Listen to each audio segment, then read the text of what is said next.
everyone. I'm going to go ahead and call the City Commission meeting to order tonight. Welcome, everyone. Thank you for joining us. I also want to give a special welcome to the Boy Scout troop who is here to join with us. It's good to have you here.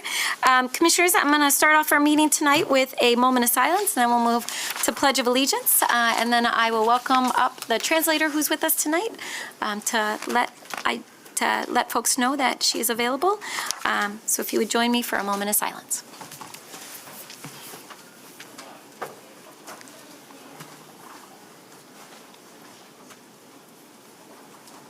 Thank you.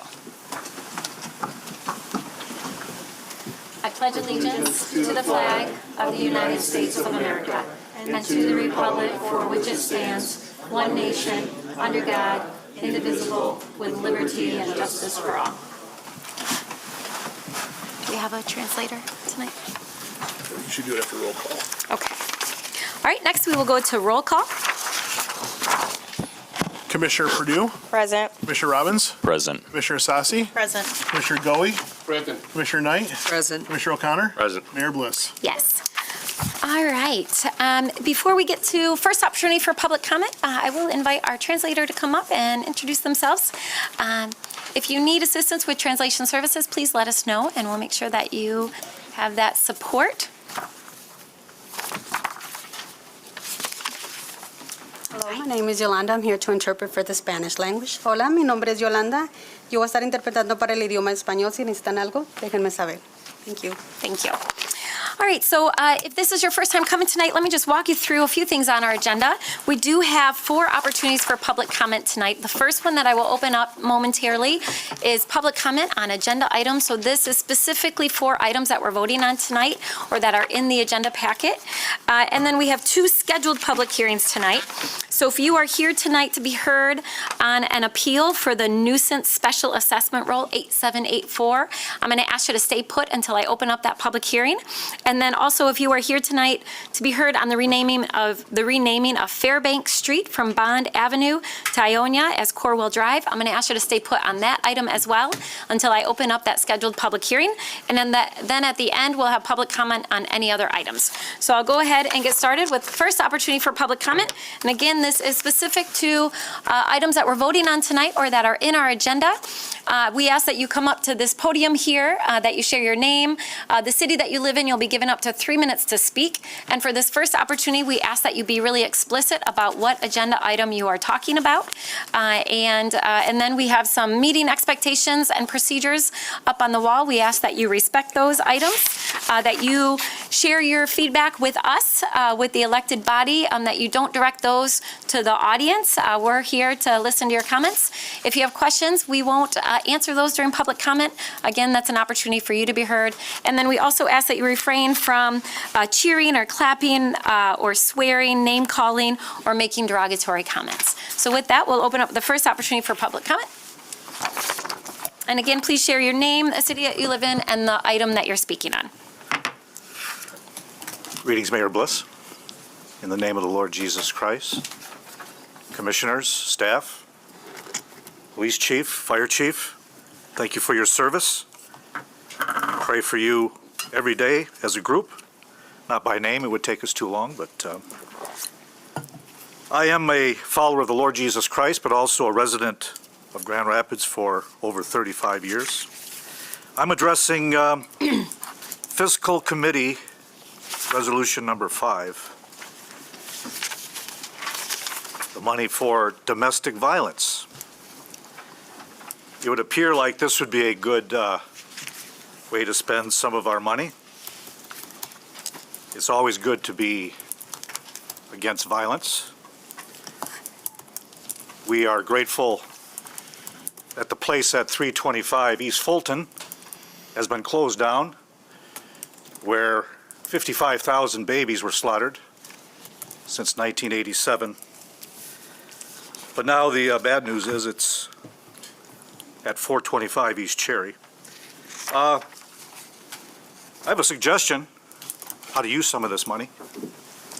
Why don't you purchase that place at Fulton where all those murders took place and turn it into a place of light and life, a place to house victims of domestic violence, particularly those that are unborn. I can't think of a greater domestic violence than those that are being slaughtered in the womb and now outside of the womb. 425 East Cherry, less than, 2 or 3 miles from where we're sitting tonight. They call themselves Planned Parenthood. They'd better be called Planned Genocide. Because not only now are they killing babies and mothers through the pill, but now someone has taken up the mantle of Mr. Gordon, who the Lord took out of the way last August at 325 East Cherry, and now it's happening at 325 East Fulton, now happening at 425 East Cherry. Again, they tear the bodies apart, first of all in the womb, limb by limb, but now because of the people in Lansing signing a new bill making it legal for what they call partial birth, they take the baby halfway out, strike a scalpel in the back of the neck, How is this related to domestic suck out the violence? brains so they can get the baby out of the, How is this related to domestic Okay, violence? I'm okay. done. I'm done. this is All right. domestic Okay. violence. I'm done listening to your All right. crap, dude. This Okay. is domestic violence. Mr. Scott, your time's up. No, Thank you.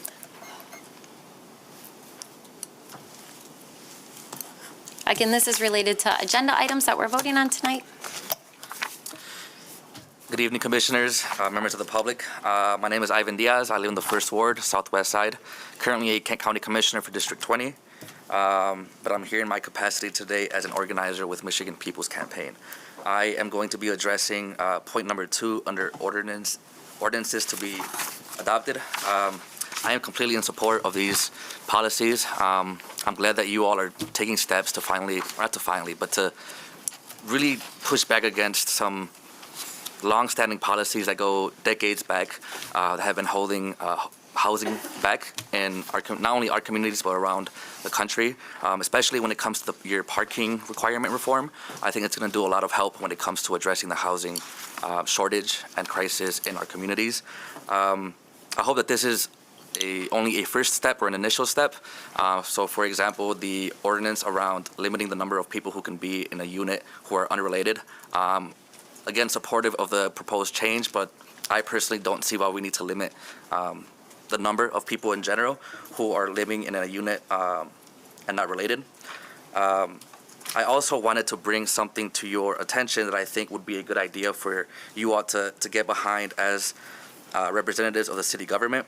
Representative Joey Andrews from a different district is proposing a bill package in Lansing that will make or force Airbnbs and other short-term rentals to be registered at the state level and then apply a 6% tax on those units. And I have heard at the county level from our county treasurer that there's currently not enough transparency or reporting requirements when it comes to short-term rentals, and it seems to be like something that would have to change at the state level, but hopefully the county and the city can work together to advocate to change that. I think that 6% tax on those units would also potentially be good income to use to address housing across our state, and they will be, I believe, hosting or holding a hearing on those bills shortly, and it's frankly a little bit harder to advocate for these types of things at the county level, so I'm hoping that you all can kind of, unfortunately, pick up some of the slack that the county is having. So thank you for your time, and again, thank you for moving forward on these housing reforms. You're going to do a lot for our communities. Thank you. Yeah, thank you, Commissioner, and I have weighed in on those bills. Thanks. All right, others wish to be heard?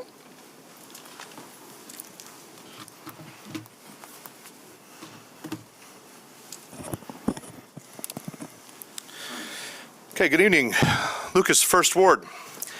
Before I get into this zoning package, I'd like to take a moment to thank our public works personnel and recognize the risk they take, as recently highlighted by the bridge collapse in Baltimore. People blow a lot of time and energy falling all over themselves to praise cops or defend a sheriff's department that runs down kids with cruisers, while those unsung heroes often go ignored. So I want to thank those professionals. Okay, zoning. In my role as VP of West Grand Neighborhood Organization Board, I learned a lot exploring this topic. I spoke to people that could educate me on their positions and help me find a compromise to support these measures. However, lingering concerns abound in our community. Now, in a formal letter in your packet tonight, we're asking that any members of this commission who have property interests should recuse themselves from tonight's vote. We've seen some of you do this before when votes you were taking touched on your businesses, and we respectfully ask that you display that honesty again. I have some personal observations and concerns that are not part of any position of our board. You have a communication from me about my criticisms of your engagement on this topic, and I'm not going to beat that dead horse any further. However, even though many people support these changes, there's a lot of room for abuse by greedy, predatory entities who will see any change as an opportunity to continue their self-serving exploitation of our housing crisis. You must be prepared to take the next steps, or most of this will be meaningless. Lean in on transit. Establish a formidable vacancy tax. Limit the number of vehicles that can be parked on the street for a property. Protect residential street parking at no charge when it's near a business or a tourism attraction. Insert soccer. Ban Wall Street corporate investors from gaining rental certificates for anything smaller than an apartment complex. And leverage forthcoming state legislation, as previously mentioned, to tightly control short-term rentals. That's another out-of-town corporate invasion we don't need. As somebody who bemoans the usual lack of guts in GR politics, I applaud the spine that it takes to make these changes. But you're going to have to go a lot further and do a lot more and be more outwardly principled against sinister interests if you want to actually make a difference. Trickle-down housing is not going to work. It's not enough. So please go ahead and get ready for the next steps once you pass this, because we know you will. Thank you very much. Thank you, Mr. Leverett. All right, others wish to be heard?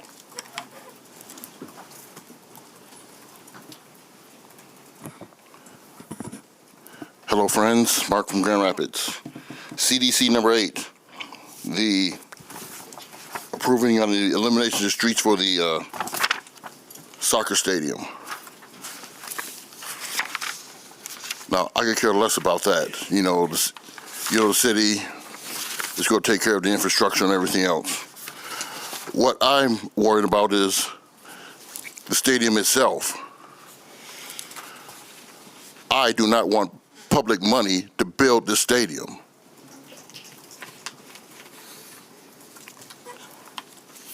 You saw what happened in Northern Virginia when the owner of the Wizards and Capitals was trying to get public funding to build an arena in Northern Virginia, and the state senator said, no, no, no, no, no, not happening here. And he's still trying to get money. He's still going to try to get money from D.C. to renovate the arena named after the credit card company.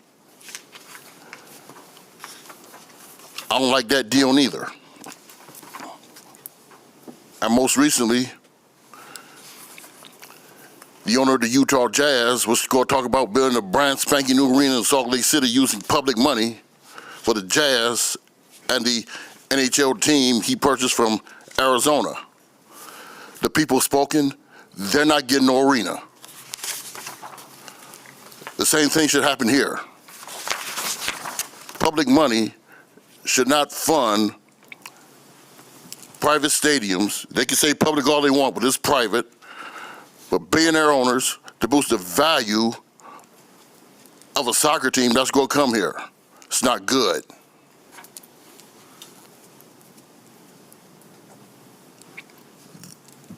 That should go elsewhere to serve the public. I don't want billionaire investors coming in there hoodwinking the public for money to build stadiums or arenas. So you better think about this, because we don't want the city of Grand Rapids to be hoodwinked for a stadium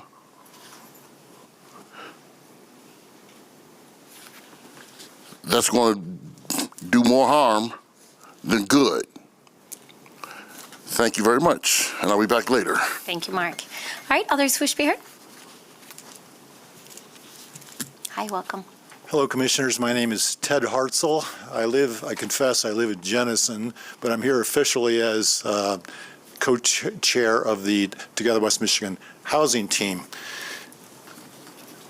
Together West Michigan is a coalition of 18 member institutions, and we represent collectively about 18,000 people.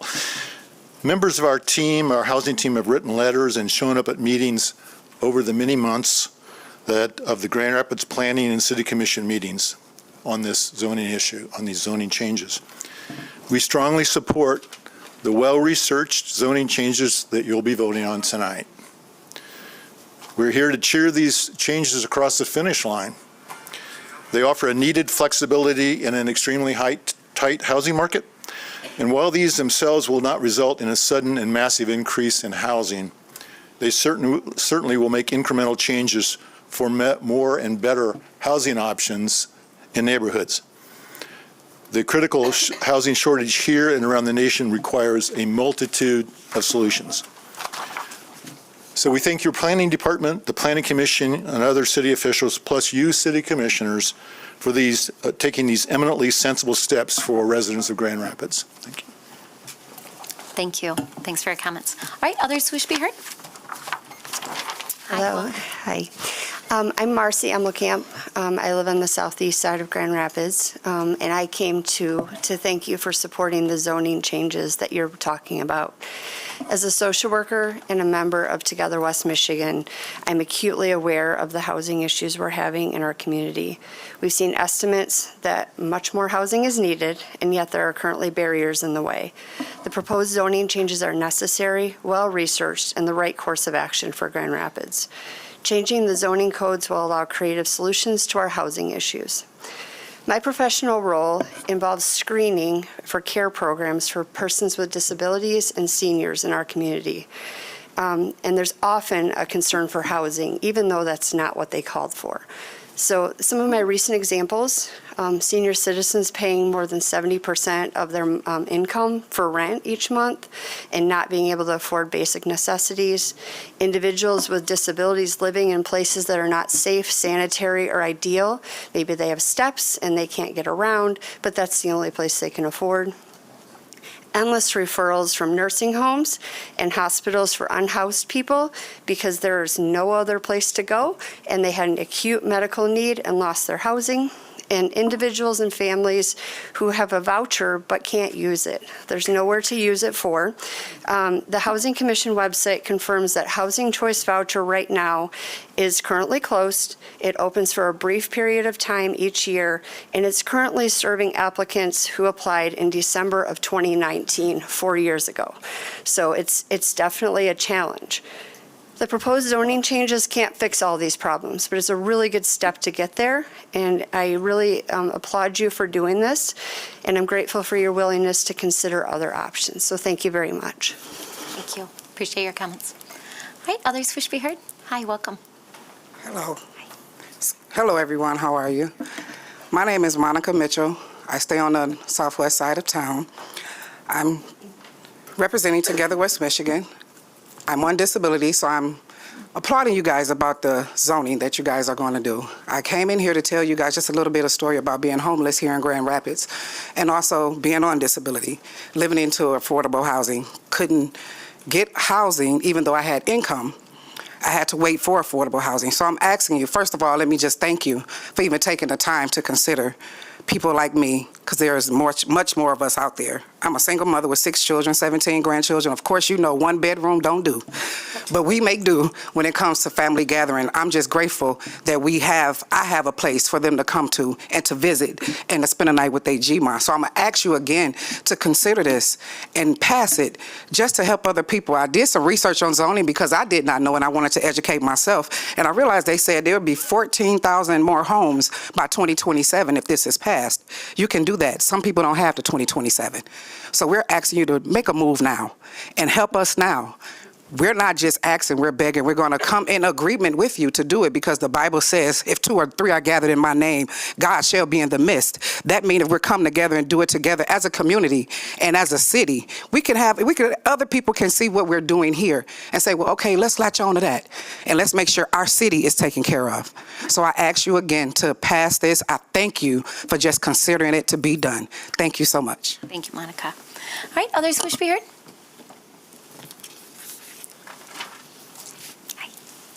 Hi, Peter Karlberg, 71 Richards Avenue in the First Ward. On the zoning text amendments that are being proposed, they were proposed back in 2018 in a slightly different version, but essentially the same thing. And you ran into a total wall of opposition from all the neighborhood associations for good reason, and you basically did nothing, which is the right thing to do, and wait for a change in the master plan.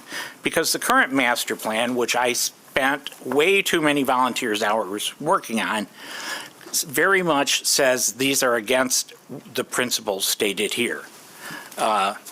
One of their main principles was that instead of converting single-family homes to multifamily use, higher residential density should be incorporated in a pattern characteristic with older neighborhoods and in buildings on our major streets. This is something we identified in this master plan with all sorts of areas for that to be done, and we're just starting to scratch the surface of that now. In the meantime, we have these zoning amendment proposals which are straight out of the YIMBY organization's plan book and talking points. And the record of that organization for getting anything in return for those changes is terrible. They brag about Minneapolis creating new housing units. Minneapolis has created no new housing units, and its decline in housing costs is because its population is shrinking and its real estate market is shrinking. Auckland, New Zealand, their other supposed success story, similar thing. Had a giant bubble in housing prices that burst, and they've declined ever since. Had nothing to do with these types of zoning proposals, and they've produced no amount of new housing units. The very idea that this will provide lower cost housing units is ridiculous when in the face of everywhere these higher density things have been tried, all they've gotten for it is higher housing costs. If you're going to do this, you shouldn't do it when it's completely contrary to your existing master plan. If you get a new official master plan and approve it, then you can modify the zoning to fit that. But these zoning principles are absolutely contrary to the principles in the current master plan. You should not approve them. You should wait till you have a new master plan. Thank you, Peter. All right, others wish to be heard? Again, this is on agenda items.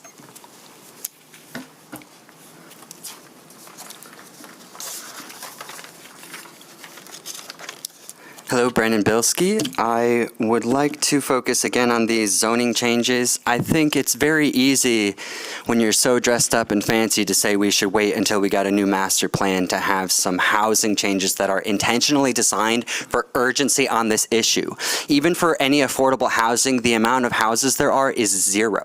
And so what that means is we need a major investment, and we need leadership that's calling it a crisis consistently, if not incessantly calling it a crisis. And we also need direct protections and attention spent to the incentives, the economic incentives here. One of the only ways to ensure affordability is to give a fighting say and power and importance to the people at the bottom. The only way to do that is to make them economically viable. And you need housing first to be a human being. You need that space of safety to go home and be okay and say, I can go to sleep. I can have a place to eat. You need housing first, and it is cheaper to house people than to have them on the streets, have them go to the emergency room just to get inside dégagé. So we need these housing changes, and I applaud them. It's a good minimal step in the right direction. And for that, a universal basic income has been adopted by several other cities. And what it would do, the number one thing you think, well, people won't work if they get a basic income. But people are working 50 hours and still not affording rent. So this basic income is your city's protection against national sharks and predatory housing policy that has been able to go on for years. In the planning meeting, it's kind of a little joke like, well, you kind of had free reign here, haven't you, in Grand Rapids, Michigan? But the people on the ground and your advocates, there are thousands of people who have been shouting for many years, very professional people. And altogether, I think we can get that big investment. We can get the grants, we can get the state involved, and we can call it the crisis it is, and put the protections against the sharks who will use these dwellings for the Airbnbs, for having more renters. But what about the first home buyers? What about the millennials who an entire generation slaughtered at the knees when we're trying our best with college debt? With everything going on, we need a city to step up and step forward and say, hey, economics 101 is people matter over profit. Economics 101. We learned to share in kindergarten, right? Kindergarten. But I guess that was a long time ago for some of us, so we might have forgotten how to share. But yeah, good first step. Thanks. All right, others wish to be heard? Hi. Hello, I'm Andrew Carley, Director of Outreach for Strong Towns Grand Rapids, 3rd Ward resident and 3rd Ward organization. Go Boston Square. So we first want to thank you guys and gals for working on these as hard and with the due diligence that you have been. Of course, the Planning Commission and the Planning Department have done a killer job recommending these. And as an organization, along with our partner organizations, we are looking forward to the next steps and working through how do we make these a reality for everyone in Grand Rapids, and how do we make it the best that it can be and invite more people to live here. So again, we just thank you for your hard work, and we're looking forward to working with you guys a little bit more in the future. All right, thank you, Andrew. Appreciate it.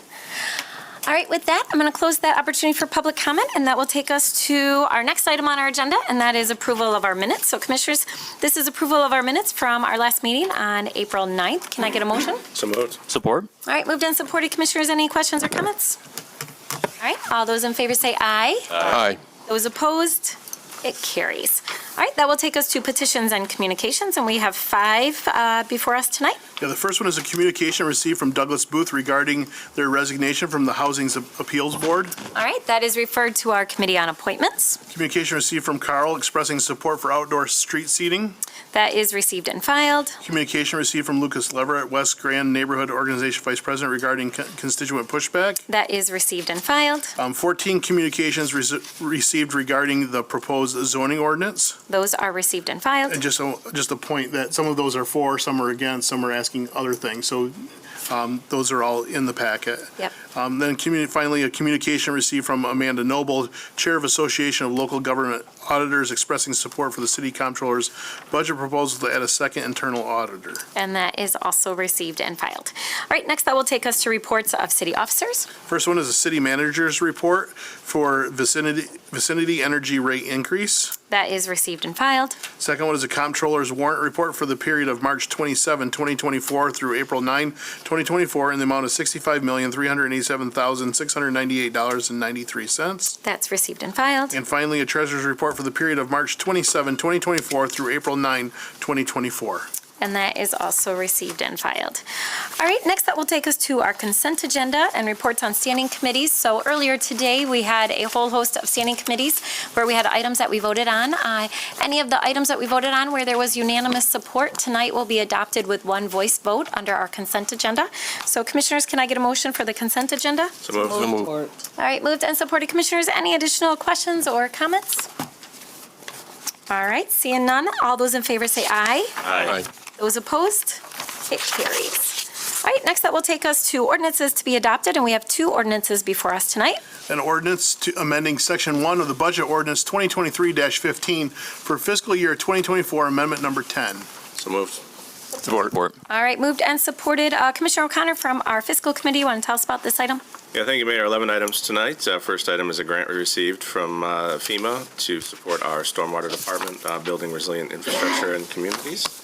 Second is another grant that we received from the National Park Service to support underrepresented communities. Third is a purchase of a new vehicle for our refuse department. Four is to expend some capital to repave Fairplains Cemetery. Five was an item we talked about at our last meeting regarding some funds to support lead awareness toolkits. Six is another great grant that we got for just over $1 million to support the reconstruction of Valley Field, also known as Sullivan Field. Items 7 and 8 are two positions that are being added to our district court, one to support domestic violence case manager, and the other is to help with a problem-solving court case manager. Number 9 is related to the engineering department and the decommissioning of our Coldbrook pumping station as we continue to redevelop our riverfront. Item 10 is from economic development for $10,000 to support the Uptown Business Improvement District. And the final item is a $750,000 reimbursement as we again work on the Greenway along Grand River with our friends and partners at Downtown Grand Rapids Incorporated. Great. Thanks. A lot of good items before us today. Commissioners, any questions or comments? All right, seeing none. Commissioners, this is a roll call vote tonight. Commissioner O'Connor? Yes. Commissioner Goey? Yes. Commissioner Asasi? Yes. Commissioner Robbins? Yes. Commissioner Purdue? Yes. Commissioner Knight? Yes. Mayor Bliss? Yes, it carries. And Commissioners, can I get a motion to give this immediate effect? So moved. All right, moved and supported. All those in favor say aye. Aye. Those opposed? It carries. All right, next that will take us to our second ordinance before us tonight. That's a consideration of a zoning ordinance housing policy text amendments. So moved. Support. All right, moved and supported. Commissioner Robbins, you want to tell us about this? Yeah, thanks, Mayor. Back in the spring of 2023, an update to the 2020 Housing Needs Assessment was presented by the city's housing practice leader, Ryan Kilpatrick of Housing Next. This update determined that by 2027, approximately 34,700 dwelling units are needed countywide, with approximately a third to a half of those units needed specifically within the city of Grand Rapids to accommodate household growth and older home replacement. In response to the assessment, this body had expressed a desire to evaluate the city's housing policies and requested that we have a joint meeting with the Planning Commission to have some recommendations provided to us. Back in March 19th of this year, the City Commission held a public hearing on a package of zoning ordinance text amendments intended to increase the supply of our housing, diversify the different types that are available, and thus increase the affordability. The text amendments focus on accessory dwelling units, unrelated occupants in a household, single-room occupancy dwellings, transitional and emergency housing, and small-scale residential infill, and then also some tweaks to our parking regulations. Immediately prior to our meeting on that, members of the public were able to explore the proposed amendments directly with our planning department staff during some of our commission night out engagement activities. During the public hearing, a significant amount of testimony was received, which was discussed by this body on April 9th in preparation for the formal ordinance consideration, which is tonight. If you have any further questions, the city did publish some FAQs that we heard throughout our various engagements, and you can find some answers pertaining to those that were prepared by our city's planning department in collaboration also with community development, code compliance, our city's attorney's office, and then the assessing department, and then Housing Next as well. All right, thank you, Commissioner. So Commissioners, a motion is on the floor. I'll open it up for comments, questions, before I turn to our clerk for a roll call vote. Commissioner? Thank you, Mayor Bliss. I just wanted to express my appreciation to Director Turkelson for her work and her Planning Commission committee's work on this effort. It has been discussed for quite a few months, and I also appreciate the comments that I've received, the communication that I've received from my third ward constituents on this matter. And so I think I'm very well prepared to cast my vote tonight based on what I've learned from my study, as well as from what I've learned from my constituents in the third ward. Thank you, Commissioner. Commissioners, other questions or comments? I'll come down here to Commissioner Isasi. Thank you, Mayor. To extend my thanks to both the Planning Department, Ms. Turkelson, as well as our Planning Commission, a number of individuals at our neighborhood associations who pulled together different groups of individuals for meetings, colleagues who attended those. I think we've said this sort of from the beginning. There were I always say, I don't want to hear everybody, no one knows about this, everybody's supporting it, no one supports it. I think what we have seen at these meetings, in other meetings we held, certainly in our emails, is that we know that individuals feel the strain of the availability and the affordability of housing in our community. Some have said, well, gosh, people are leaving our community. We know that people have opted out of Grand Rapids but want to be here because of the high cost. And, I know for me, I want people who want to be in the city to be able to live here and feel like they can thrive here.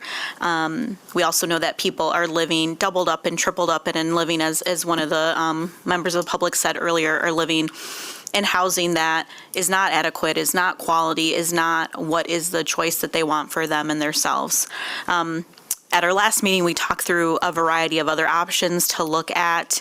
In the end, I know I put some of those forth. In the end, I will be supporting these text amendments as presented because I think it has been done with care and consideration. I also think that this is one of the tools that we have as a city. We have the availability to make changes into our zoning pieces. What I look forward to is just like any other ordinances that we have enacted. I'm thinking most recently of the ones around our public safety, how we measure them, how are we measuring them, how are we getting feedback, and that is certainly something that I think I heard from all of my colleagues at our last session.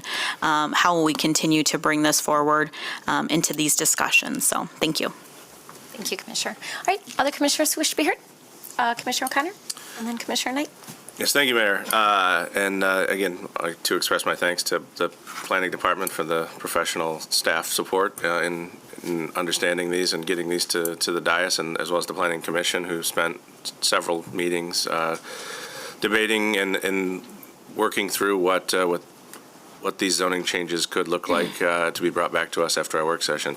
I've been on the dais now for 8.5 years, and I think since the day I joined the commission, we talked about the need for more housing in Grand Rapids and the challenges that people face in finding housing at all price points, be it affordable, be it middle market, be it at the top of the market. And we've seen a significant growth in housing cost in Grand Rapids over the last several years. I think there's people that would love to see some of these zoning changes made, either gone away or be less prescriptive than they are. I think there's folks that would like to see them gone farther, and myself being one of them. I think we could have went farther. I think we had a couple of chances in the past when we've made some zoning changes around residential housing policy that we for whatever reason backed off from them when they were proposed at that time. And I still think there's more to do. I think we could have went farther, but I'm proud of the work and where we're at. Again, having been up here for 8.5 years, it's we've made a lot of changes to a lot of different things. We've approved a lot of projects. We've approved small-scale projects. We've approved large-scale projects. We've granted parking waivers. We've heard all these horror stories many, many times about, if you do this, if you let this apartment complex get built, the traffic's just gonna ruin the neighborhood. Or if this if you granted a parking waiver for this business, where are people gonna park? But we're a growing city, and we're going to figure it out, and people are figuring it out. And is it perfect? No. Is there work to do so that we ensure that, when the ordinance gets changed to allow 6 people in it, that there are actually 6 people in it? There is a code compliance aspect to a lot of these things. And it is incumbent upon us, as many people have mentioned, to ensure that, this is only step one. There are other things that need to be done, but I have all the faith and confidence in the city staff that we will do the diligence, the planning department, the building department, the police department, the fire department, to make sure that people are safe, that they are in a neighborhood and in a dwelling that works for them and works for their family. And will there be bad actors? Yes, there are always bad actors, but it's our goal to limit the number of bad actors, the number of people who are taking advantage. Those aren't the people, I don't want them in our community any more than anyone else wants them in our community. That's, I want a place in Grand Rapids where people are able to have a house and live with respect and live with dignity, but also making these changes and doing it in a manner that does, provide opportunities for more heads and beds, because at the end of the day, that's what matters, is that people have a safe, warm place to call home, That's the bottom of the Maslow hierarchy, right? Like it's foundational. Get people in stable housing, and then we can work on other problems from there. So I'm in full support of these, and I appreciate all of you for your consideration as we work through these. Thank you, Commissioner. Commissioner? I don't think I could have said that better. Thank you, Commissioner O'Connor, and my other colleagues who have expressed their thoughts on this work. There's always things that are going to pop up in this community, and we have to figure out how we're going to work through them the best way possible. I think we've sat back, the majority of us, and have gone through multiple meetings with neighborhoods and community members and listened to their thoughts and their ideas and their concerns. And I think sometimes people forget that we're community members too. Like we live here, and so we deal with the same things, and I think we have the same thoughts when we go home, and we run through those thoughts, but then with additional information that we have access to, have to bring all of those ideas and those thoughts into consideration when making these decisions. I don't think that it's made lightly. However, I don't think there's ever a perfect plan. There's not. I think I expressed that at our last meeting, but I do think that we have done our best possible work in trying to come up with some good ideas that can help the greatest need that we have in our community right now. And for some that think that there's not a need, I don't think you live in deep enough into the community to see where the need is, because it is a need. And if we begin to start walking in the shoes of other people and feel the pains of our community, it gives us an opportunity to think outside of the box and how we can provide needs that will help support them the best way possible. So I'm grateful for the work that has gone forward. I hear the concerns and the thoughts about how are we going to maintain this, how are we going to protect people who have homes in the community. I think we're on a good trail or a good path to make sure that we work through that and make sure that we can stop things if they tend to get out of control, because things are made to be changed. Change is good. Change happens all the time. You formulate a plan, you put that plan in action, it doesn't work the way you want, you step back, you reformulate, and you try again, right? That's how this world was created. That's how this world was made. That's how cities are created and grown, and that's how we grow as a people. So I'm grateful for the opportunity to find a solution that we think that will work for the people who are in the greatest need in this community, and to be able to address some of those needs. And as we move forward, we will continue to change. We will continue to recalibrate. We will continue to look at how we can do better work for our community and grow as a city, because that's where we are. We are growing, and with growing comes pain. And we'll all experience that, and we need to think about that together as a unit, not just one part, one piece, but as a unit, and figure out how to move forward gracefully, with dignity, and with respect for all the community members that live in this great city. So thank you again. My colleagues and my peers and the community and the staff that have worked so diligently and hard on this work, and we will continue to work towards a better future. Thanks, Commissioner. Anyone else over here? Commissioner Robbins? Yeah, thanks, Mayor. Wanted to extend my thanks to the city staff as well, who's had a part in preparing information and answering many of our questions over the course of this entire engagement process. Personally, I think for myself, when I come to making these decisions, especially when there are people who have very heated opinions on either side, I resort to looking at the data myself, and also leaning on the expertise of our well-educated and appointed bodies, such as the Planning Commission and Department, who did unanimously recommend these proposals for our consideration. I don't see that our community can continue to grow if we don't continue to increase our housing supply. And in doing so, we have to utilize our city's resources and the things that are under our purview in order to do so. I think as well, when I think of these issues, I think of the people I care a lot about, my family and my friends. Just this past week, I moved my brother and sister-in-law into a house in Wyoming, Michigan, because they couldn't afford a place in Grand Rapids. They looked for over a year. They've lived on the west side of Grand Rapids, which is one of the more affordable neighborhoods, for 6+ years. Looked for a house for quite a long time and wished that they could call the city their home, and they couldn't.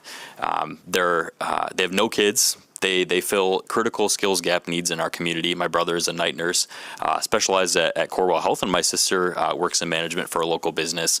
And if they can't afford living in our community, sometimes I wonder who can.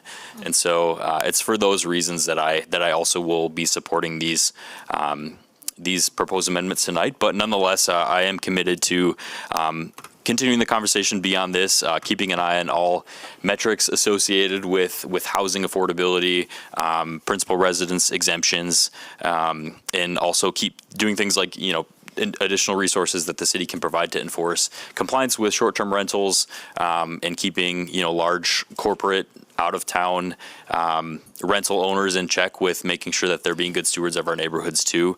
I think at the end of the day, we all want strong and safe neighborhoods, and I think sometimes our approach to being there can look different, but ultimately I do feel that these proposed amendments are wisest for the next step in our city's development. So for those reasons, I will also be supporting them. Thank you, Commissioner. Commissioner Perdue? Thank you. Good evening, everyone. Just wanted to add my support for these changes or these proposed changes tonight. I've said that publicly several times. I also want to just share that I've really enjoyed this process. I am happy for the opportunity to make movement on a really, really important issue, as so many people have echoed over the last few months and even a year plus. I think it's healthy practice to do what we did this time in this process. We had conversation, we had small group meetings, we had large group meetings, we had informal conversation. We looked at the data. The city staff did a really great job, I think, in being responsive by capturing all the questions from this body and asked during public comment and responded to those one by one and published that online to support our ongoing conversations. I think this is really important part of advancing affordability and stability within our city as it relates to housing. This is a key factor for health and well-being and economic security for residents. That is a priority for me as I think about how to facilitate and support a thriving third ward. As others have said, and I've said before, this is one of the many tools in our toolbox, and I totally intend to make sure that we continue to aggressively discuss and take action on items related to housing and affordability in our city to ensure that Grand Rapids can continue to be a place where folks who have been here for generations or who are newly arrived can rent, can buy, can develop, and really can thrive and prosper here.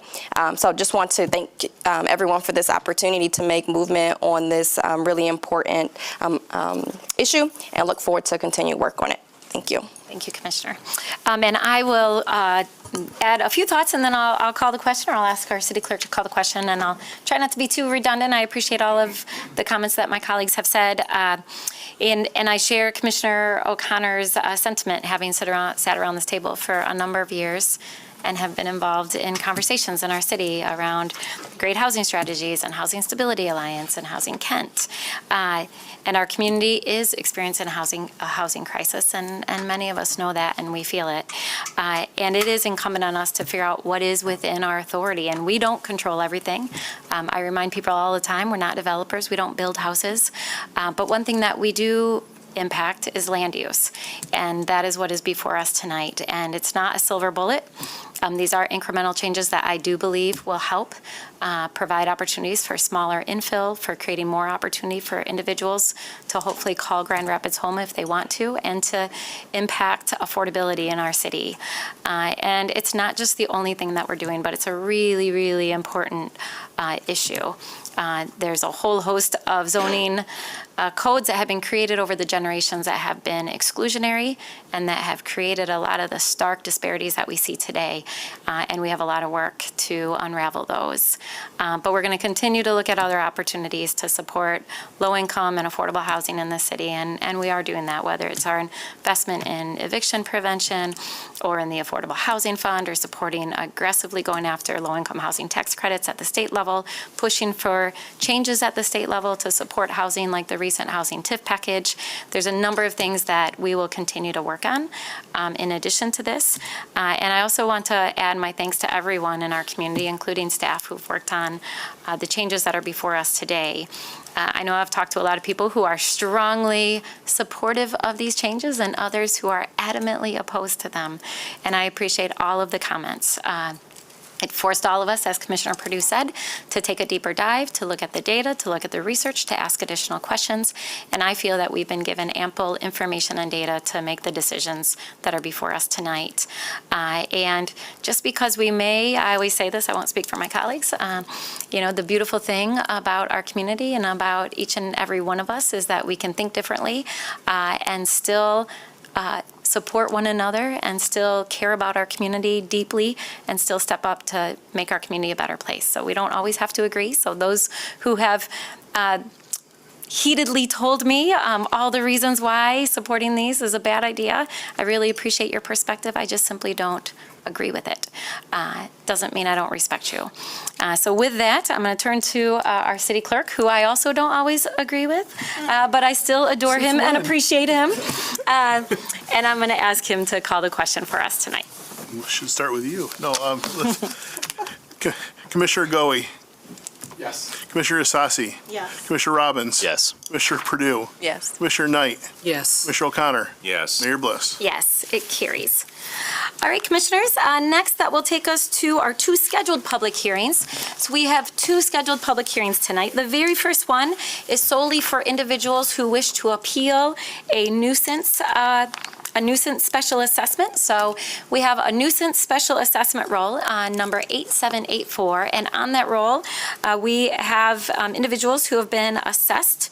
And tonight, this body acts as an appellate body. So if you are here tonight to be heard on an appeal related to this special assessment, in a moment, I'm going to ask you to come forward. But first, I'm going to bring up Paula. Let's see where. Oh, no, I'm not. Lindsay. We'll bring up Lindsay from our assessor's office to tell us about this. And then if anyone is here to be heard on this item, Lindsay will be available, I'm assuming, Yes. out in the hall, or? Is this on? Yeah. I'll be in room 921. In room. Yep. Perfect. Yep. So I'm Lindsay Post. I'm the Deputy City Assessor. So on January 23rd of this year, the Commission issued an order for the assessor to create the special assessment roll 8784. It is for unpaid charges for services or code violations from July of 2023 through December of 2023. These charges stems from miscellaneous services such as housing violations, yard violations, rental certifications, and blight monitoring. Property owners affected by these charges were sent notices on March 15th of 2024. It included the amount of the charges as well as information on the formal appeal process. The assessment roll has been open for public inspection for at least 2 weeks, starting on March 15th through today, April 23rd. In addition, the assessor's office has posted the assessment roll to the city's website. As of today, the assessor's office has received 9 appeals. Tonight, the City Commission convenes as Board of Review to hear appeals of these assessments, and tonight is the final opportunity for those notified to file an appeal of this assessment. Like I said, I will be in room 921 for the next 30 minutes to take any additional appeals that might come. Thank you. Thank you. So if you are here to have an appeal on this assessment roll, please come forward. And then, as Lindsay said, she'll be in 921 if you need assistance. Is anyone here to appeal? Go ahead. Do you want to speak to this body, or did you want to just go talk to Lindsay? You can speak. I may speak? Yeah. I would rather go speak with her, but I'm going to Okay. speak to you. Okay, you can do either one. Okay, good evening. My name is Suzette Sanders. Good evening, commissioners, the mayor, and everyone. I live on the southeast side of town. Okay, I'm here because I did receive a nuisance lien against my property. Okay. And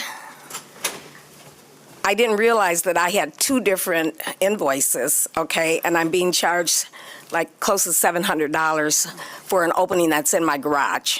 Okay, and I know it is an eyesore, but I am working trying to get help to get it repaired. I got an estimate. The estimate was close to $5,000, okay? And I don't have that money. I'm a senior. I live on a fixed income, okay?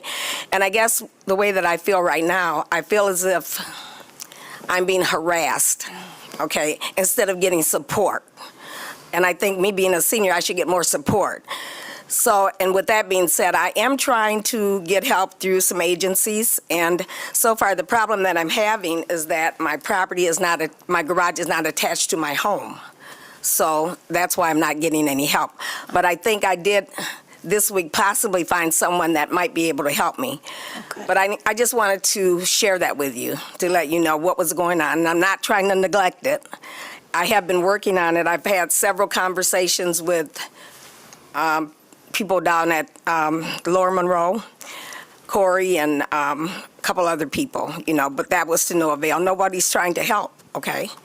So, Thank you. Thank you for sharing that with us. Okay. We absolutely want to be helpful. So if you want, Lindsay's right out at 9:21. You can talk to her. Okay. File your appeal, and then we'll make sure that we follow up as well. thank you. Thanks. All right, is anyone else here to be heard on as a part of this appeal? All right, I'm going to close that public hearing, and that will take us to our next public hearing. And this is a public hearing to consider renaming Fairbanks Street from Bond Avenue to Ionia Avenue as Corwell Drive. So we'll start this with our city engineer, Mr. Berkman, to tell us about this item. And then if you are here tonight to be heard on this item, I'll invite you to come up after he's done. All right, thank you, Mayor. Good evening. Good evening, Commissioners, City Manager. So tonight's public hearing, as the Mayor mentioned, is to consider a request that we received from Corwell Health to rename this two-block segment of Fairbanks west of Ionia and ending in the portion of Bond that Commission has previously consented to a vacation. So on the west end of this stretch is Corwell's Center for Transformation and Innovation in the Monroe North area that's under construction right now. And then at the east end is where Fairbanks currently tees into Ionia. Per the process that's set forth in your City Commission policy on renaming streets, notice of this hearing has been advertised in the Grand Rapids Press, and all owners directly abutting this street segment have been notified. Now that ownership is on both sides of this two-block stretch is completely owned by Corwell Health or their subsidiaries. So here, I know this evening on behalf of Corwell Health is Mr. Alex Pitt. He's the Real Estate Services Manager for Corwell. Should there be any questions that you have for him? But with that, I'll turn it back over to you, Mayor. All right, thank you. Commissioners, any questions? It's a pretty straightforward request. All right, thank you. Okay, if you are here tonight to be heard on this request, you're welcome to come forward. Again, we ask that you share your name, the city that you live in, and you'll be given up to 3 minutes to speak.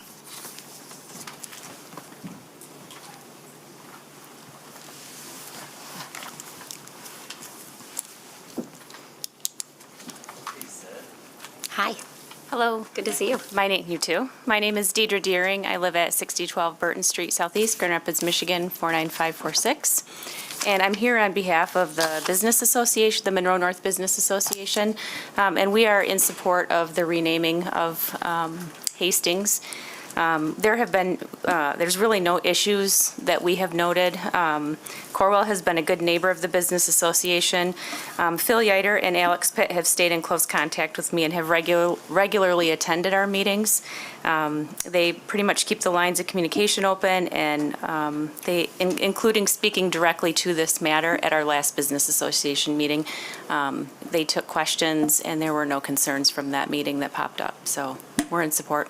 Okay, thank you. Thank Good you. to know. Appreciate it. And appreciate your service on the North Monroe Business Association and North Monroe TIFA. Yeah. All right, others who wish to be heard?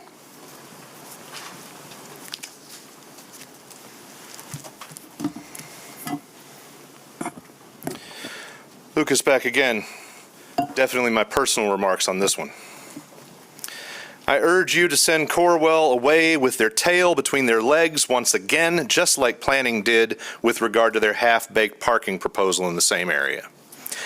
This town has more than enough nameplates on things honoring giant, greedy, socially damaging corporate goons. No corporation should be able to get a street named in their honor that remains public property. Now, instead, you could sell it to them for the same markup they charge patients.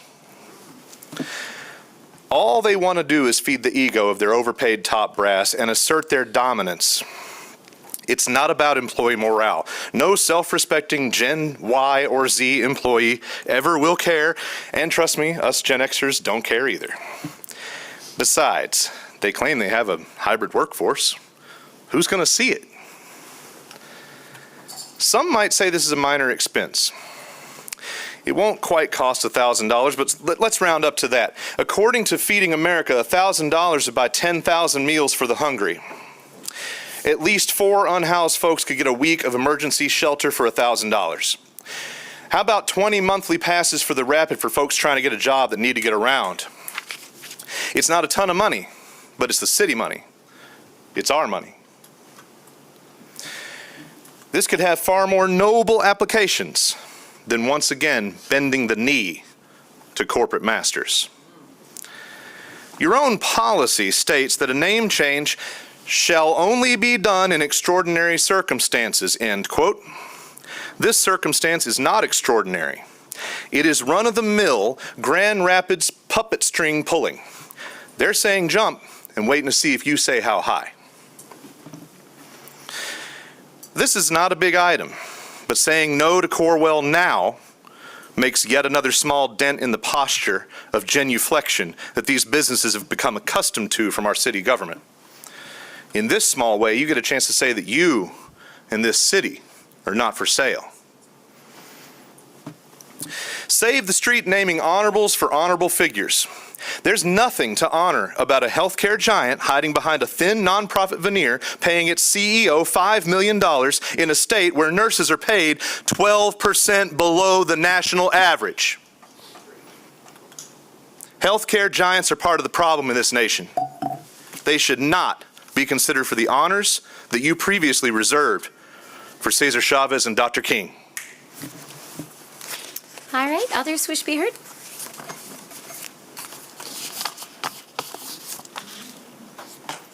Hello, everyone. I'm Laura Sessa. I'm a second ward resident. I would generally agree with most of the comments that were just made by the gentleman before me. I think this is nothing more than a vanity project for Corwell Health. As a major health system in the region, I of course appreciate the work that they do to provide quality health care to our residents and training the next generation of clinicians. This is their job. This should be their focus. I would argue they should perhaps focus more on providing affordable health care. It's not their job to make profit from real estate investments in the city to pave over entire existing neighborhoods for their centers of excellence or whatever they call them. At the very least, I would argue that if they are going to be renaming the street section, they should also take on the responsibility for all upkeep, all maintenance, everything for the road, as would only be befitting if they're going to have a private road, which is essentially what they've created. So that would be my consideration. I ask you to tell them no. Thank you. Thank you. Thank you for your comments. All right, others wish to be heard? Hello. Honorable Mayor, City Commissioners, City Manager, Samuel Ojo is my name, Managing Principal, SKO Design Group, Architects and Engineers. We generally specialize in a lot of healthcare throughout the Midwest region. I'm here in support for the renaming request in the sense that that presents an element of what we call a sense of place. This we've seen in places, other places like my alma mater, University of Illinois, a whole corridor almost 50 years ago now from when we were there in school. It's all UIC Medical Center. The same thing at the University of Chicago. We also work with the Mayo Clinic in Rochester, Minnesota. They have similar ideas. Same thing with the Cleveland Clinic. So based on that, it helps tie the district, that area, and gives it a sense of place. Thank you. Thank you, Mr. Ojo. Good to see you. All right, others who wish to be heard on this item? This is about the street renaming. Yes, ma'am. Okay, I'm going to hold you to that. I appreciate the accountability. Mm-hmm.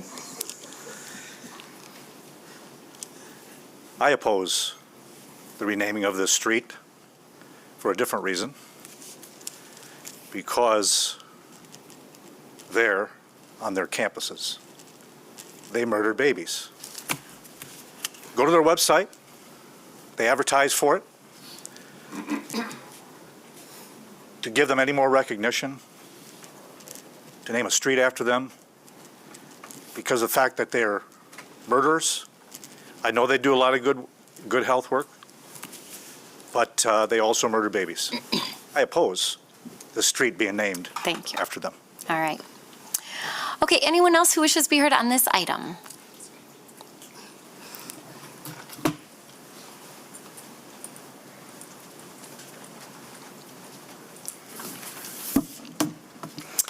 Hello, Brandon Bilski again. So I've come up here before and bemoaned the unfortunate skyline we have that says, boom, DeVos Place. Where shouldn't it say Grand Rapids? When we're looking over the river, shouldn't we, see something Grand Rapids worthy? But you already represent corporations fully and purely such that, this really shouldn't happen. In fact, I just purely and simply like the word bond better, and you have citizens that feel that way. And for the implications of how tightly in bed you are with the Chamber of Commerce, with your terrible housing crisis, with your immense beacon on the hill of structural racism that is Grand Rapids, I think, yeah, we really shouldn't be doing this, and I will be politicizing this incredibly. I appreciate Lucas's comments that your own laws do state it has to be extraordinary. So if you do pass this, you're saying that Corwell and all their propensity and immensity is an extraordinary change to just have a block and slap their name on it, because that's what every corporation wants to do. But as city officials that are elected, you need to do more. And I think it's a really good practice to say, no. The place you are and the community that you're in is Grand Rapids. And if you want to be reminded of that, then yeah, it's not Corwell Street. You're in Grand Rapids. And you are a part of our community. You don't get to just live in your own little world. And that would be a beautiful message, wouldn't it? And if it is just something symbolic, then, well, we need to think about the implications more than just what the Chamber of Commerce wants. And yes, this is kind of a really beautiful little debate we're having about the nature of naming things and what does it mean to have a name? What does it mean to be named? We can agree to disagree until your side is rooted in my oppression. That's James Baldwin. And healthcare is kind of oppressive. I don't have healthcare, it's tough. Heaven forbid you try to get dental. I mean, come on. So many people are hurt. Like, this idea of do no harm in the current healthcare system is ridiculous. Doctors should be the number one people shouting, we need better nutrition. But you're not going to get prescribed healthy food, are you? No. Doctors, healthcare, when they show up for the community, maybe then they'll qualify and deserve to have our respect enough to change that name and to give them, more of what they want, which is a narcissistic Corwell Street. No. The community says no, and we will say this very loudly. Thanks. All right, anyone else who wishes to be heard?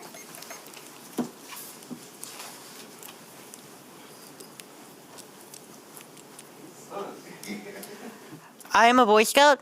I'm 16. I'm fairly young compared to most of you, but I'd like to add on what was just spoken about.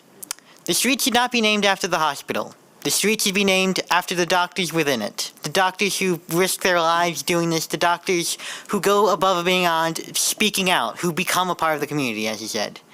I don't have much to talk about, but that is what I think it should be. It should be about the persons themselves, not the corporation. Thank you. Thank you for it. Nope. No clapping. No clapping. Sorry, I lost myself, man. Stop. I appreciate Max coming up and speaking, but there's no clapping. I encourage the youth, I'm sorry. Go ahead.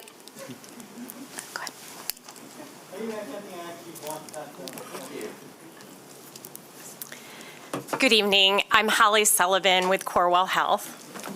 And I just want to share that I appreciate the opportunity to talk about the renaming proposal for Fairbanks Street Northwest. And, just wanted to share a little bit about Corwell Health Place and what we're planning for that. Corwell will be a central place of focus for our statewide organization. The proposed name change helps to formalize Corwell Health Place as a destination for team members and community partners as they come together in our location for onboarding, for education, for collaboration, for training, and as a place of interaction and connection. The change helps team members to associate with the community and the surrounding neighborhoods, and Corwell Health Place will provide a clear sense of location for our team members. It also serves as a point of pride and of building a sense of belonging and connection now and in the future. We also hope it is a source of pride for our community as well. When we think about the growth and expanse of healthcare services in West Michigan, we hope the community sees Corewell Health as a health system rooted in Grand Rapids. A Corewell Health Grand Rapids, Michigan address helps to do just that.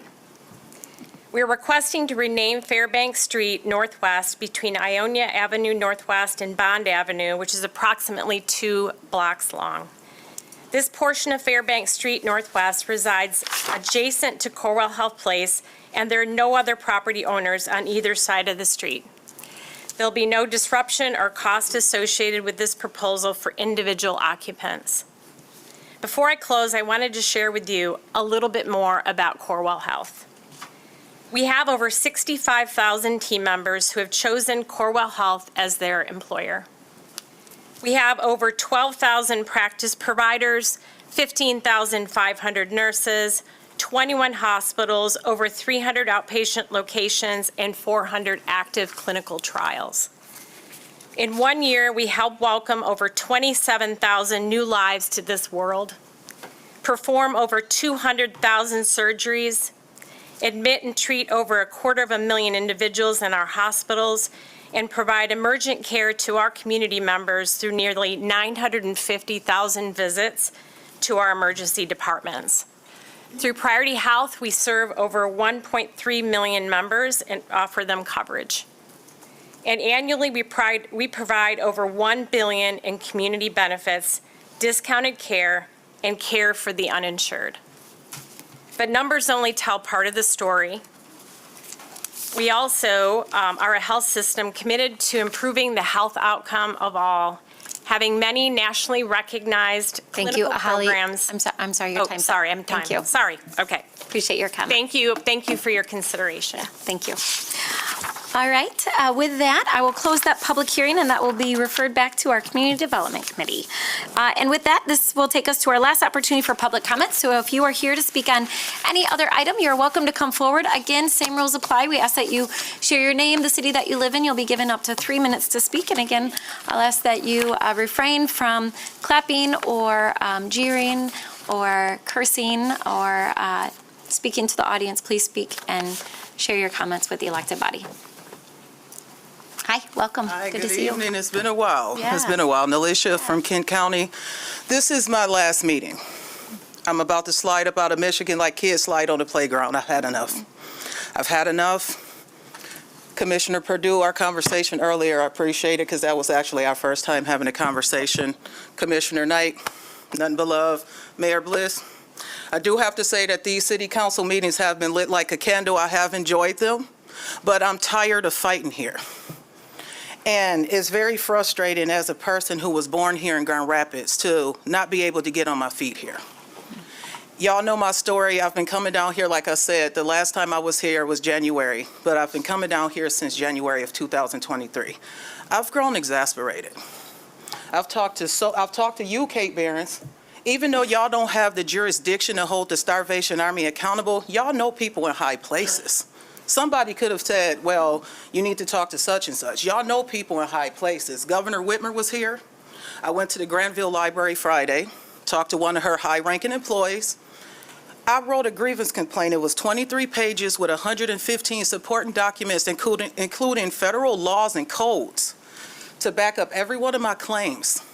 There's no reason that I should still be fighting after 5 years. I'm tired. I'm tired. Y'all know I haven't seen my daughter in almost 5 years. Now, if I just went rogue and just lost it as a mom, I would be singing the Jailhouse Rock like I say every time. I feel like Elvis Presley up in this piece. There's no reason why our population, the homeless population, has grown exponentially here. I was visiting my dad down here. He lives downtown, not too far from the library. Hale Trotter, they're still not providing any lockers. Why are people having to walk around with their belongings? It's dehumanizing. Why?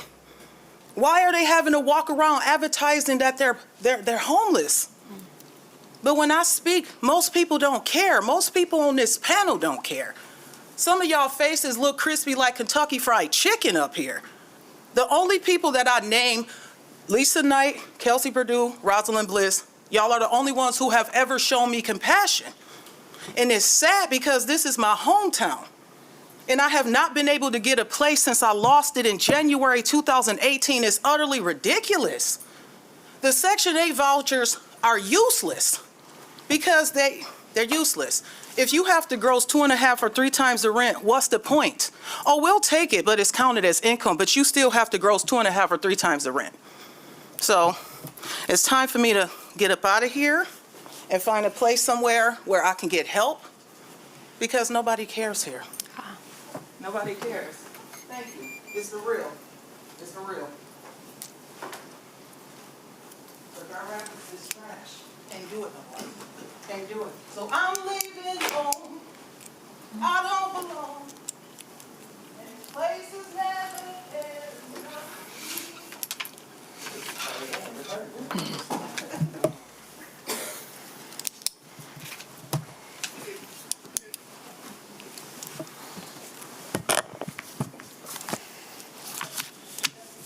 All right, Lucas, part 3. I originally planned to welcome Mr. Bingoy to his appointment and thank him for serving. Having been surprised that nobody came to the mic to do that at the April 9th meeting. Mr. Goy's appointment was a great way to place a vacant seat in an honorable, respected, capable hand for just a short time, as his promise not to run for office enabled the city to do what it does best and take the safe, non-daring way out, while still allowing others to run for an open race. Oh, wait. Mr. Goy has filed to run for the seat. That's a true shame, Mr. Goy. You've made yourself a liar right out the gate. I had such faith that you would not fall into this city's habits of manipulative insider politics, but you've done a cannonball, diving straight right in. Fox 17, March 4th, he does not intend to run for the seat this election cycle and would simply serve his appointed term for the next 10 months or so. Grand Rapids, Cranes Grand Rapids, March 19th. Goy was alone in telling commissioners he would not plan to run at the end of 2024. I'm encouraged because he'll be able to focus and bring commitment to this role, Kelsey Perdue said. Grand Rapids Chamber News, March 19th. Throughout the appointment process, Commissioner Goy has stated he has no intentions of running for a full term this November. The Rapidian, March 19th, Goy has indicated that he does not intend to run for the seat. Now, one could assume that I'm cherry-picking or somehow editing all of these quotes, so let's hear it in your own voice, shall we? My intent is to not run for a full term. I decided to apply for this position and not run for the full term. You've vocally celebrated the American freedom to express ourselves to our government, our elected leaders, and now that's you. And I have to express my disappointment, betrayal, and feeling of manipulation by what amounts to an old-fashioned screw job that's given you an unfair head start against other candidates predicated on a lie. One person told me, Lucas, don't go in there and waste your breath. It doesn't matter what you say. A liar is a liar. He's ruined it now. Maybe they were right. So many people like me wanted to celebrate you. Everybody likes you. Why destroy that reputation in this way? Don't do this. Don't be a liar. Withdraw from this race immediately and keep your word. And if not, you can expect everybody to talk about running against the guy that lied.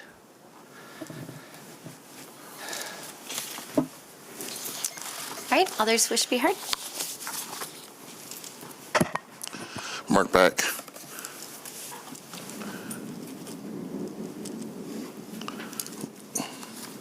Once again, this is why you don't want people, you don't want them there, vote.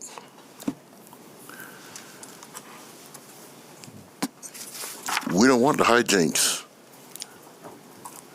such as down in Louisiana where the MAGA governor has written a law banning lunch breaks for children who work.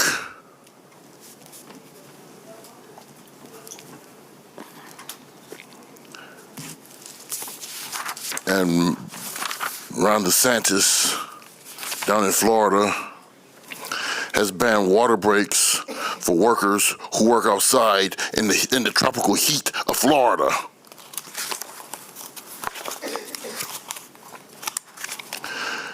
And now, one Governor Kay Ivey of Alabama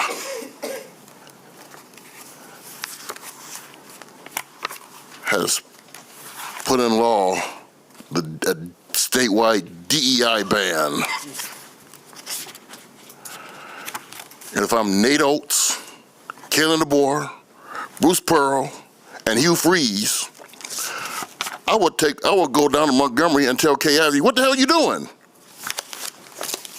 You don't want us to recruit any black athletes. Lift the ban. Because if not, they're going to suffer. And those black athletes they're having their lists are going to go elsewhere. This is what happens when people stay at home and not vote. These are the facts. And this is for the young people. You don't vote. You allow bad things like that to happen.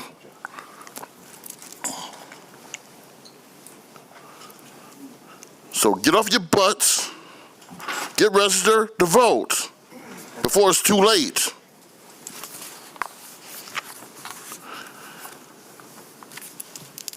Because what's happening down there is going to happen here. Trust me. And you have nobody to blame but yourselves. Thank you.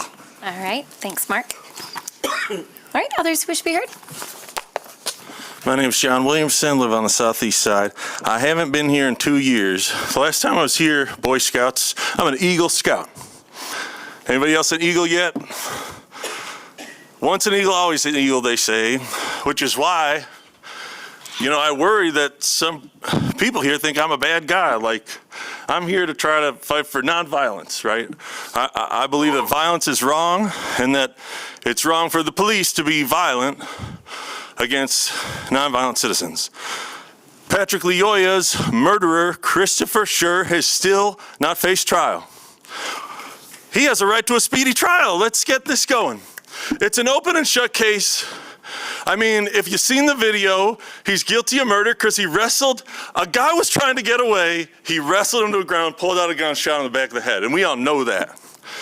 If it was 1899 and this was the Old West and it was an all-white jury, maybe Christopher Schur gets off. Maybe. But it's 2024, and and a jury of his peers can find him guilty if he stands trial, if he doesn't flee because we've allowed him to think he can get away with anything. I've got terrible news. Last week, another innocent, unarmed black man trying to just get away, He just trying to get away, gets murdered by the police in West Michigan. It wasn't the GRPD, state police. Samuel DeJohn Sterling is his name, and it will ring out in the streets until we have justice for Samuel DeJohn Sterling, and justice for Patrick Leoya, and justice for all stolen lives. Now, I came here 2 years ago, I would yell, I'd get mad. Anita Hitchcock, I got no reason to yell at you. I apologize for yelling at you. Mark Washington, I apologize for yelling at you. I got no business judging, condemn. I don't know, I'm in no position to pass judgment, condemn y'all, and I apologize. Mayor Bliss, John O'Connor, that is not the case. You ought to resign in disgrace today because you have made it clear that police in West Michigan, they got a license to kill black folk and never go to prison for it. That's how it is in Grand Rapids under Mayor Bliss, which is why you should resign now. You should say, I have failed the black community in West Michigan and I resign. John O'Connor, you have failed, in particular, the unhoused in the community. This commission is here to help the most vulnerable in the community. There is nobody fighting for the homeless. Nobody in this room's got more power than you, John O'Connor, to help the homeless. And some of y'all passed bills, whatever, making life harder for the unhoused in this city. I will be back to speak. Please do not have police arrest me. Please do not follow me around.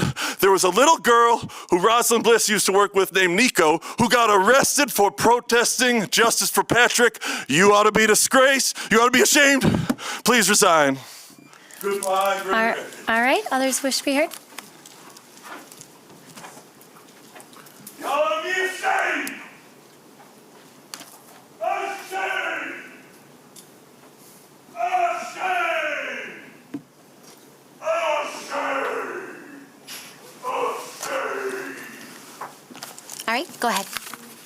Yep. go ahead. My name is Von Ruff. I'm from the city of Grand Rapids. City of Grand Rapids, Michigan, 1850. The meaning of that is strength and activity. Strength and activity. That means you guys are the strength of the city to bring activity that's positive to our communities. So for a white man to say something like that, as angry as he is right now, for black people means a lot. Mayor Bliss, you've seen each other a few times in the community randomly. I came here homeless. I'm now a union member with Local 26. I drive a nice car. I live in a nice, decent apartment, but can I afford that with my job? No, I cannot. I got to travel in a couple hours to Detroit to represent Michigan during the NFL draft.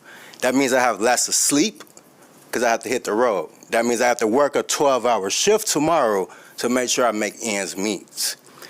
The city, me, and any other else, I would like to represent the black community to come up with ways so we could limit the killing of black individuals, give black individuals a positive way rather than hitting the block, selling drugs. Just give them some uplifting. And I feel like I could do that. I walk that life. I know how to get through it, how to talk to people, how to approach people from different backgrounds. And people just need to get taught how to move in an environment outside of their own environment. When you keep us locked in our cage and you let us out, we go out like a lion, ready to eat humans. He's out the zoo, haven't been ate. You've been to John Ball Zoo, you seen that lion? He's too skinny. He's like you young cadets. Let him out and he gonna kill us all. I was listening to a motivational speaker and he said lions only sleep 4 hours a day. I have a lion within me. I sleep a minimum about 4 hours. Other times I'm running. Today I've been meeting. And I wasn't even supposed to be in Grand Rapids today. But randomly I got meeting after meeting after meeting after meeting. I'm fine with that. As long as I know that the strength is gonna come in numbers and we can make a change. It is not just, we can't point the fingers. It's all of us. Anyone that's watching, if we're not voting, if we're not coming here speaking up, if we're not showing our faces, we are the problem. We can't just leave it up to the city of commissioners. The residents are the problems. Black Lives Matters are the problems. Corporate America is the problem. Mel Trotter and the homeless, they're the problem. And we just need to change and come up with solutions for these problems. Thank you. Thank you. All right, others wish to be heard?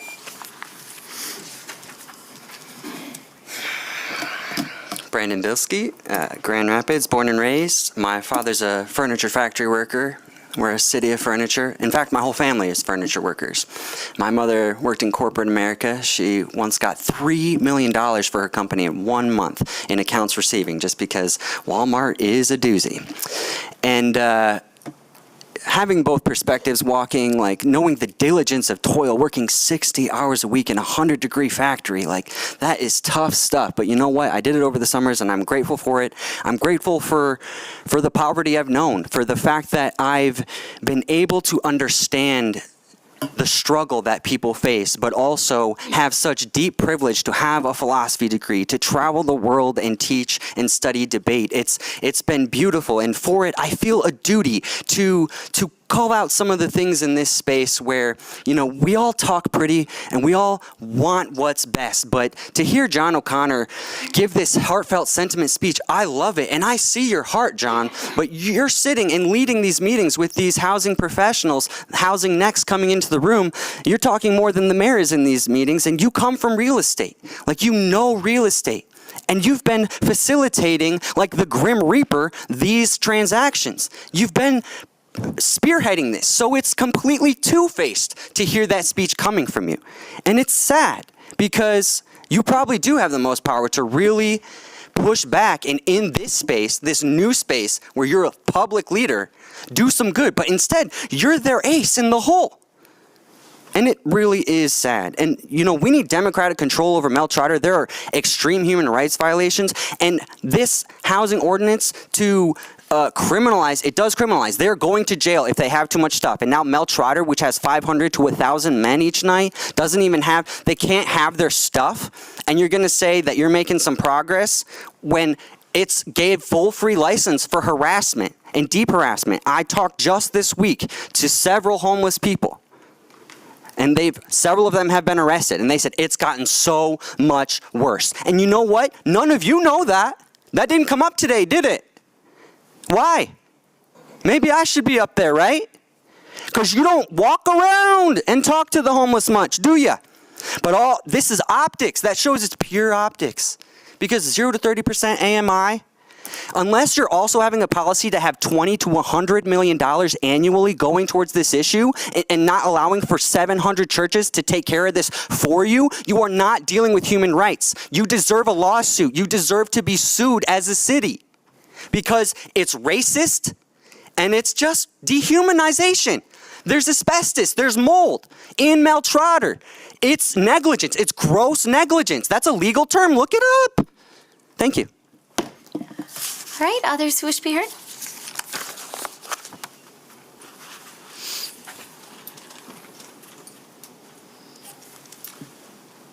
Daniel Scott, once again. My real identity is I'm a follower of the Lord Jesus Christ. I wanted to welcome Commissioner Goey to the commission here. The center named after you is right across the street from one of our churches on Butterworth. We appreciate the upgrade in the neighborhood that your center brought to that part of the city. One last comment concerning my last time up here. If we stop the violence at 425 East Cherry, all types of violence, domestic or otherwise, would decrease. The Holy Scriptures declare, if you sow peace, you will receive peace. If you sow violence, you will reap violence. Respectfully, Mr. O'Connor, Commissioner O'Connor, if you think that me speaking up for the most vulnerable of our city, the unborn, is, I think you used the word crap. If that's the word you used, I disagree. As long as the Almighty Lord God tells me to come here and gives me the breath and the strength, I must obey him more than you. I want to make it clear that I'm not a Republican, I'm not a Democrat, I'm not independent. I vote according to the Holy Scriptures. I'm a follower of Christ, if you want to call that my political party. Now, I understand that some of you, maybe all of you, are up for re-election or maybe seeking political office somewhere else. I would plead with you not to align yourself with the Baal Molech party. The Baal Molech party, which supports the murder of babies in the womb. Baal Molech was a god in the scriptures, was a demon, where the people offered their children to this god alive for favor. Now, demons don't die, they just move on into further down the road in human history. And that's the demons behind the Baal Molech party. This is what one of your leaders, their leaders, have said recently. Hillary Clinton. Saving babies from abortion is like soldiers raping women. Joe Biden, the fundamental right is being ripped away by certain people trying to stop this. No, Joe Biden, you're ripping babies apart in the womb. All right, others wish to be heard?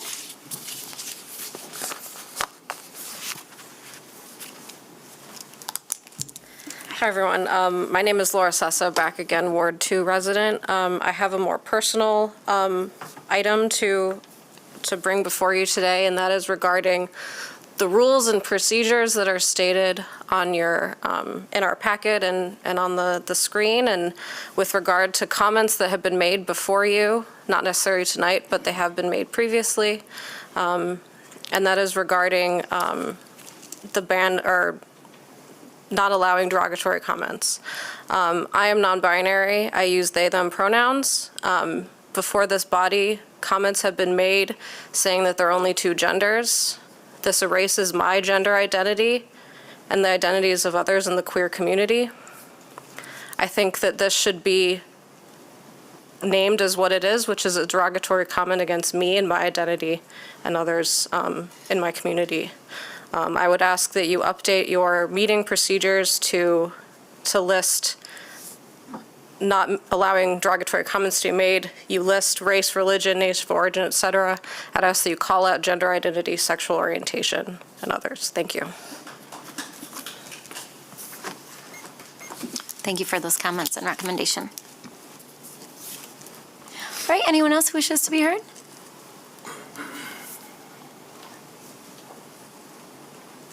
Hi. Good evening, Mayor, Commissioners. As I've sat here for the last couple hours here, Can you give your name? Yeah, I'm sorry. My name's Al Willis. I am a resident of the 3rd Ward, and I'm also a candidate for 3rd Ward Commissioner. And as I've sat here for the last couple of hours, I've been getting texts of say something, don't say something. And ultimately, I've come to the conclusion that if I don't say something right now, I'm not going to be able to sleep tonight. My voice is shaky right now because as I had the day I had my campaign launch party is when I found out that Mr. Goa, you were running. And I had a moment where I said, this is the reason why people, and by the way, I apologize to my campaign team who has told me not to do this, but I'm not a traditional candidate, and this campaign is not for me. It's for the people who feel underrepresented. And I'm not going to speak to your decision, Mr. Goy, but what I will say is that is the exact reason why people feel like the system is not listening to them. This is the exact reason why you have underdogs in the community who feel like they need to turn to violence because they feel like their elected officials are not listening to them. When you make promises in these seats, when you make promises in this chamber, it matters. It matters to the point where people can't sleep at night because they don't know if they should do what you're telling them to do or if they should just go out and take matters into their own hands. And I'm standing here to represent those people. And I just want to say, Mr. Goy, I look forward to seeing you out there on the campaign trail. We've had personal conversations, and I do respect you. I do want you to know that it has had a major effect on grassroots organizations and the ability for people to trust what is being said. So I just, like I said, I look forward to seeing you out there. I wouldn't have been able to sleep tonight if I didn't say something, but I also want to let you know that it is important that you follow what you say. So thank you. Thank you, Al. All right. Seeing no others in line, I'll go ahead and close that public comment period, and I'll turn to my colleagues, and I will start down here with Commissioner Perdue. Good evening. No additional comments this evening. Thank you. Thanks, Commissioner. Thanks, Mayor. I feel like I've shared most of my sentiments at the appropriate times, but just wanted to say I'm proud to be serving on this body of a group of people who care an awful lot about this community and are willing to make hard decisions. So proud to serve alongside every single one of you. Thanks, Commissioner. Commissioner Sassy. Thank you, Mayor. I think I just wanted to say thank you for the young people coming out. Thank you for coming up to speak. And I don't think I was probably like 27 when I got up the nerve to come and speak at a public meeting like this. So thank you for joining. I know it's a long evening.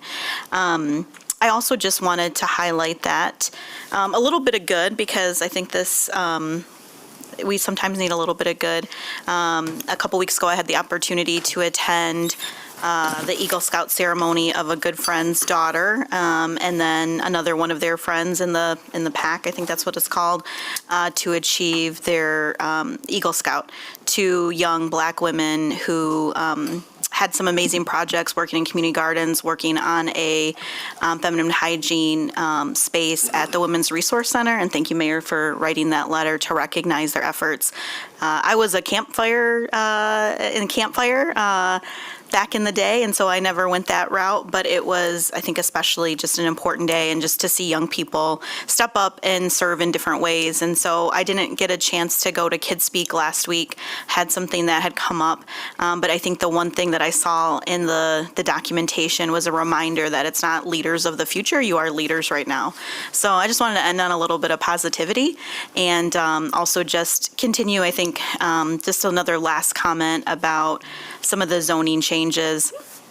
I think sometimes it feels completely overwhelming to put everything that has been done in a year, in some of your cases, 8 or 9 years or 19 years, or even for me, 4.5 years of everything that has been accomplished or worked on. And, one of the things that struck me from the last meeting was the connection points that we need to continue to make about some of the work that was done. I left that meeting, I don't know if Jono is in here, but thinking, why didn't I bring up the fact that we had back in 2017 and 2018 and 2019 worked on our equitable economic development and mobile GR plan? Why didn't I talk about some of the things that were really intersecting with the concerns that people have? And I've seen some of the comments we had tonight about short-term rentals. We work on a legislative agenda every year. Some of us were at an event earlier this spring working with legislators to talk about a variety of legislative practices. And while we have to make those priorities, they also have to make the priorities. So I just, it's really just a recognition that sometimes it can seem like we are not doing anything, but there is a lot of different information. And for some of, and if it's not enough, I also understand that, but I wanted to recognize some of the other intersecting points as related to the zoning changes that we had in front of us today, particularly on the economic development side. Thanks. Yeah, thanks, and thanks for your work in that space. Commissioner O'Connor? Thank you, Mayor. Nobody wants to hear what I got to say tonight. I too want to hear what my colleague Commissioner Goy has to say, because I too am frustrated. And I told him that on Friday when he called me and told me he was thinking about running, and I too feel like I was lied to about the decision we had to make to appoint a colleague. And I told Commissioner Goy when I talked to him on Friday or Thursday last week that he's got to live with this decision. And it's not that I don't think he can be a good colleague for the next 9 months, and not if he got reelected that I don't think he could be a good commissioner for the next 4 years. But the fact that he told me, he told all of us, told the public twice that he wasn't going to run for reelection, and that certainly weighed on my decision and the way I negotiated with my colleagues and the way I debated with my colleagues about how we made an appointment to fill this seat. And I just want to hear what he's got to say. Commissioner Knight? Thank you, Commissioner O'Connor. I amplify those sentiments as well, and I think I shared my concerns with Commissioner Goey when he mentioned it to me as well. But I also want to focus on some other things that have happened in our city tonight, and I'm grateful for some of the work that has happened earlier during the public safety. We were introduced to a number of new cadets for our fire department, and it's a very diverse group of individuals. 2 young ladies that are also a part of that. One of the young men was a young man that I worked with for 4 years in a youth program in my former employment, and I was grateful to see him in this space tonight. You never know where our young people end up, and so I was very grateful to hear some of them and their decisions to enter into that space and the things that they want to do.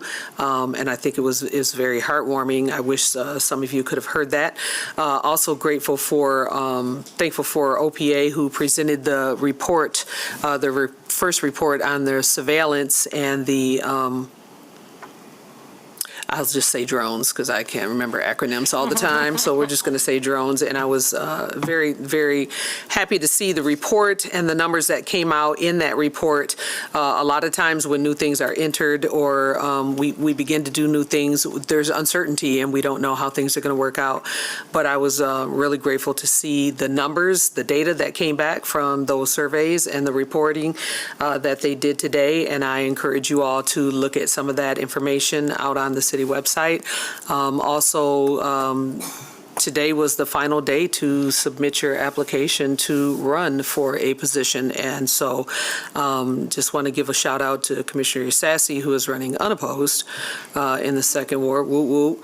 And for all of those who decided to enter into this space, it's a great work. Mr. Al Willis is in the room. There's others in the community who have decided to throw their hat into that space. And I wish you all well.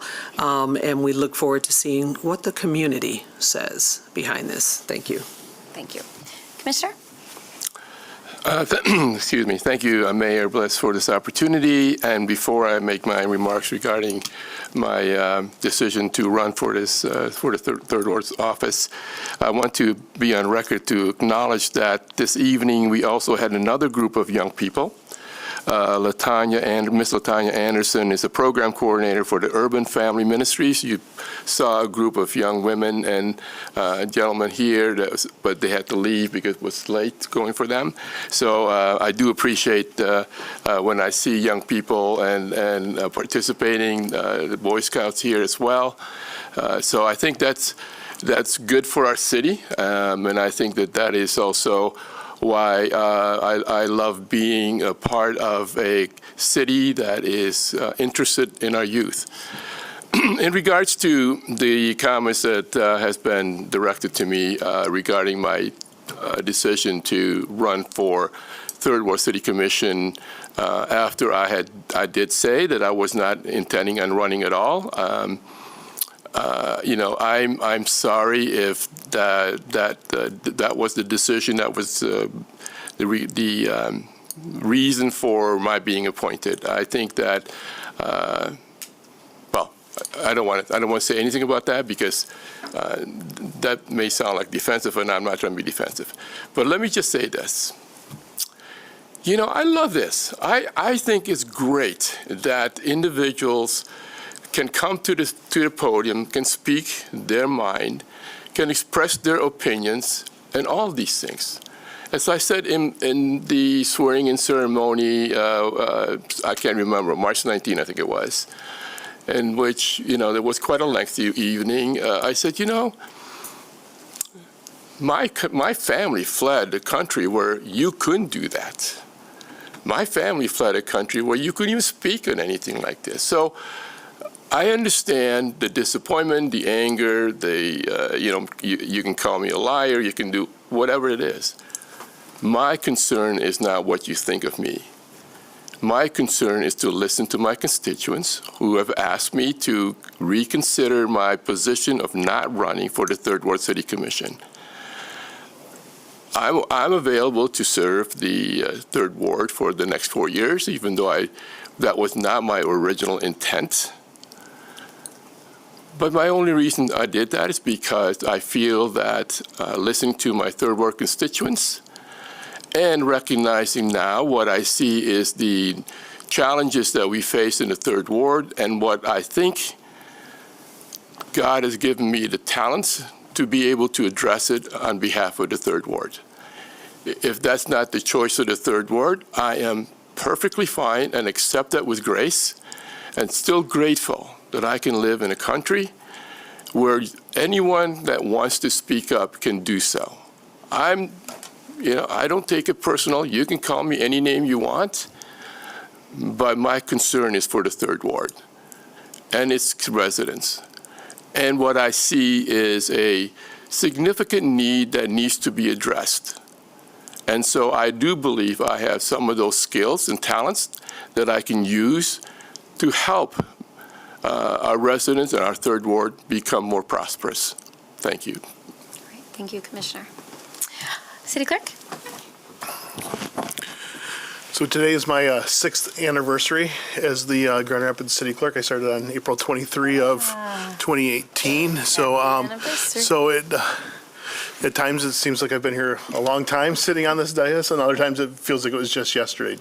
I guess it depends on the meeting night.